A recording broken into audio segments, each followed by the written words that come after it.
kembali lagi bersama saya Safira Arinani Firdianti. Kali ini kita akan membahas mengenai apa itu filsafat, tokoh aliran filsafat beserta teorinya, serta manfaat mempelajari filsafat dalam pendidikan.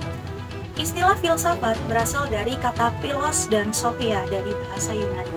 Philos yang berarti mencintai, mencari, dan pencarian akan, sementara sophia yang berarti cinta, kebijaksanaan, atau kebenaran. Sehingga filsafat bisa diartikan bahwa keinginan untuk mencapai cita pada kebijakan atau usaha untuk menyatakan kebenaran. Seseorang yang sedang mencari kebijaksanaan atau kebenaran disebut filosof.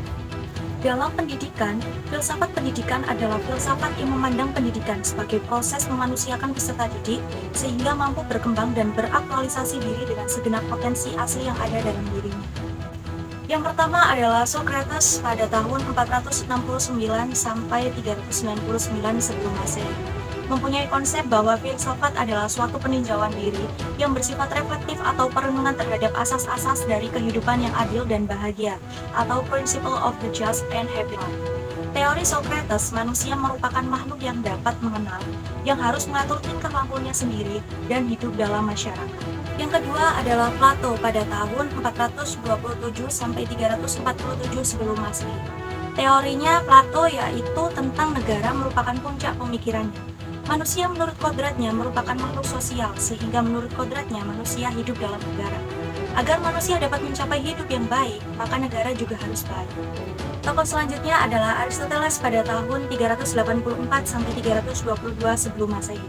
Menurutnya, filsafat ilmu adalah sebab dan asas segala benda, merupakan ilmu pengetahuan yang meliputi kebenaran, yang terkandung di dalamnya ilmu metafisika, logika, retorika, etika, ekonomi, politik, dan estetika. Salah satu pemikiran mengenai logika adalah ada dua pernyataan, yaitu setiap manusia pasti akan mati, dan yang kedua dia adalah manusia. Maka dapat ditarik kesimpulan bahwa dia pasti akan mati. Tokoh yang keempat adalah Thales pada tahun 640 sampai 546 sebelum Masehi. Menurutnya, filsafat adalah suatu penelaah terhadap alam semesta untuk mengetahui asal mulanya, unsur-unsur dan kaidah-kaidahnya. Ia mempunyai pemikiran bahwa dunia berasal dari air. Dan tokoh yang terakhir adalah Pythagoras pada tahun 572 sampai 497 sebelum Masehi.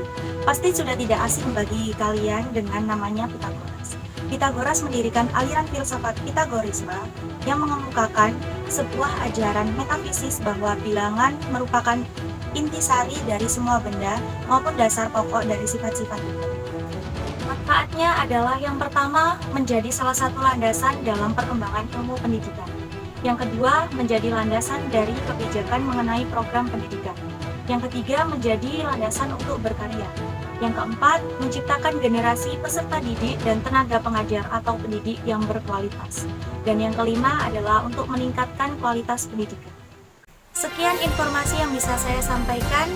Terima kasih. Wassalamualaikum warahmatullahi wabarakatuh.